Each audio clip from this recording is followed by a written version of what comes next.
পঞ্চায়ত আৰু গ্ৰামোন্নয়ন বিভাগৰ কৰ্মচাৰীসকলে কেইবাদিন ধৰি প্ৰতিবাদ অব্যাহত ৰাখি ৰাজ্যৰ বিভিন্ন প্ৰান্তৰ লগতে বিশ্বনাথ জিলাতো দেখা গৈছে। এতিয়া পঞ্চায়তৰ কৰ্মচাৰীসকলে নিজৰ প্ৰাপ্য দাবীত প্ৰতিবাদ সাব্যস্ত কৰিছে। আজিও হৈছে বিশ্বনাথ জিলা পৰিষদৰ মুখ্য কাৰ্যালয় আছে, কাৰ্যালয়ৰ সন্মুখত এইদৰে প্ৰতিবাদ সাব্যস্ত কৰিছে। আচলতে তেওঁলোকে দীৰ্ঘদিন কাম কৰি আহিছে যদিও তেওঁলোকৰ যিটো সমকামৰ অধিকাৰ পৰা কিন্তু বঞ্চিত হৈ আহিছে আৰু তেওঁলোকৰ যিটো 60 বছৰ বয়সলৈকে যি চাকৰি নিয়মীকৰণ কৰিব লাগে কিন্তু সেই নিয়মীকৰণ বৰ্তমান সময়লৈকে কৰা নাই, তাক শংকিত হৈ পৰিছে আৰু এনেধৰণৰ এটা প্ৰতিবাদ কৰিবলগীয়া হৈছে। আৰু প্ৰতিবাদ কৰিছে হৈছে বিশ্বনাথ চাৰিআলি জিলা পৰিষদৰ যি কাৰ্যালয় আছে, জিলা পৰিষদৰ কাৰ্যালয় বিশ্বনাথ জিলাখনৰ যিমান গাঁও পঞ্চায়তৰ ঠিকাভিত্তি যিসমূহ গাঁও পঞ্চায়তৰ কৰ্মচাৰীসকল আছিল আৰু কৰ্মচাৰীসকলে এইদৰে প্ৰতিবাদ কৰা দেখা গৈছে। আৰু বিশেষকৈ এতিয়া পঞ্চায়তৰ পৰা আৰম্ভ কৰি যি ব্লকৰ সম্পূৰ্ণভাৱে যি কাম কাজ আছে সেই কাম কাজে স্তব্ধ হৈ পৰিছে।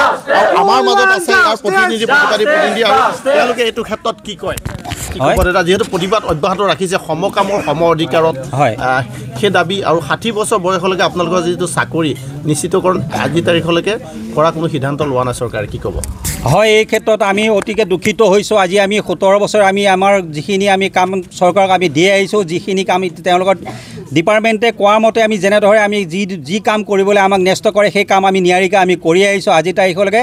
আৰু 17 বছৰে আমি গভৰ্ণমেণ্টক আমি বাৰম্বাৰ আমি অনুৰোধ কাকতি মিনতি কৰি আহিছোঁ যে আমাৰ যি কিছুমান সমস্যা আছে, যেনে আজি আমি ৰাতিপুৱা ঘৰৰ পৰা ওলাই আহি পেলাই গধূলা ঘৰলৈ যোৱালৈ এটা মানে আমাৰ কোনো এটা নিশ্চয়তা নাই। আজিৰ তাৰিখত কি হৈছে, আমি আমাৰ পৰিয়ালটো আমি ভালদৰে পোহপাল দিব পৰা নাই।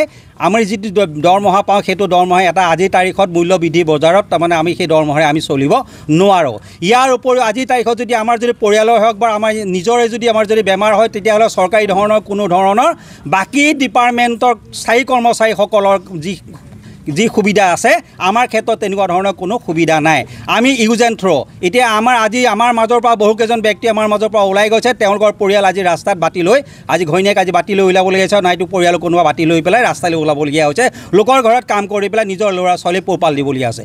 এনেকুৱা এটা অৱস্থাত আমাৰ মাননীয় মুখ্যমন্ত্ৰীৰ যিটো জনকল্যাণমুখী যিখিনি আঁচনি, সেই জনকল্যাণমুখী আঁচনিখিনি ৰূপায়ণৰ ক্ষেত্ৰত আমি হ'লোঁ সজাগ প্ৰহৰী।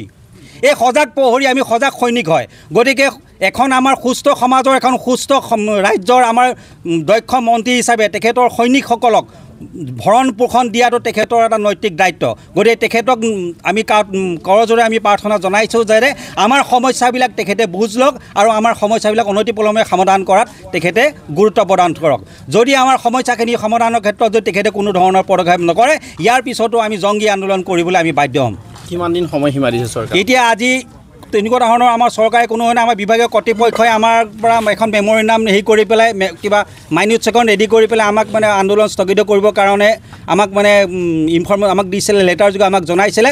কিন্তু তেনেকুৱা ধৰণৰ কোনো ধৰণৰ কথাত আগতো তেনেকুৱা ধৰণৰ হৈ আছে। যোৱা আমাৰ বিগত সন্মানীয় সোণোৱাল চৰকাৰ দিনৰ যিটো শেষৰখন যিখন কেবিনেট আছিলে, সেই শেষৰখন কেবিনেটত আমাৰ চাকৰি 60 বছৰ 60 বছৰ স্থায়ীকৰণৰ বাবে যিটো আমাৰ চৰকাৰে এটা মানে বিভাগীয় মন্ত্ৰীয়ে যিটো মানে উত্থাপন কৰিছিলে, সেই বিষয়টো তাতে পুনৰ বিবেচনাৰ কাৰণে পাছৰ কেবিনেটলৈ থৈ দিল। কিন্তু সেই পাছৰ কেবিনেটটো নালাগে, আজি 5 বছৰ পাৰ হৈ গ'ল, আজিৰ তাৰিখলৈ কোনো ধৰণৰ পদক্ষেপ লোৱা দেখা নগ'ল। কিমান আশাবাদী আপোনালোক? আমি এই মুহূৰ্তত ক'বলৈ আমি সম্পূৰ্ণভাৱে আশাবাদী নহয়। তেখেতে যিহেতু আমাৰ কথা কোনো গুৰুত্ব দিয়া নাই, তেখেতে হয়তো মানে এটা কথা মানে তেখেতে ভাবিছে যে আমি আন্দোলন কৰি যাম, এনেদৰে কৰি যাম, কৰি পেলাই 2 দিন আমি ভাগৰ লাগিব, আমি ৰখি দিম। কিন্তু এইবাৰ আমি ক্ষান্ত নহয়, আমাৰ আন্দোলন আমাৰ কণ্টিনিউ চলি থাকিব।